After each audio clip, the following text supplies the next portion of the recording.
in local banks. So the whole cashless thing is one thing. The second thing is esports. Okay, it's really esports. Because the first time esports will be featured in SEA Games. Did you know that Dota will be SEA Game? And will be held here. The biggest esport game just happened recently in MOA. One of the biggest gamer in the world is Alodia, who's in the Philippines. So, this whole esports, just imagine the esports trend will be big in Olympics in Tokyo because esports will be featured as an Olympic game. Imagine, does UP has an esports team? Wala pa. Why not feature all these esports gamer while, UAAP will have esports next year, I think. So, please, you cannot neglect the trend, with SEA Games, with Olympics doing esports. Bakit hindi UAAP, di ba?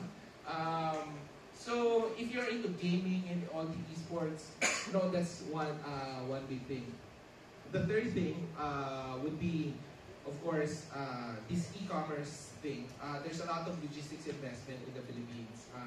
And the battle of super apps are here in the Philippines. Ano ba yung mga super app? Super app is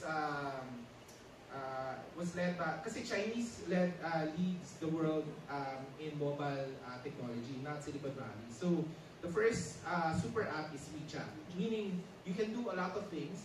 Facebook is trying to catch up with WeChat by offering Facebook Money, di ba? They're integrating Facebook, Instagram, and WeChat.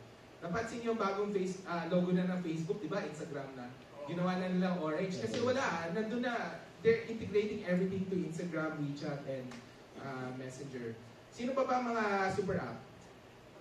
Grab is a super app, yes. Tatlo. And the fourth one is...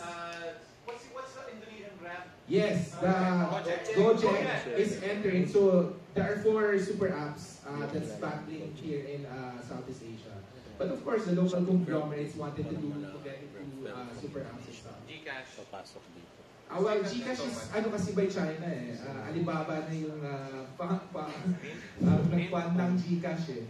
So Chinese technology na yan eh. So, I mean, this super app, this whole e-commerce thing is booming, no? If you can get into that space.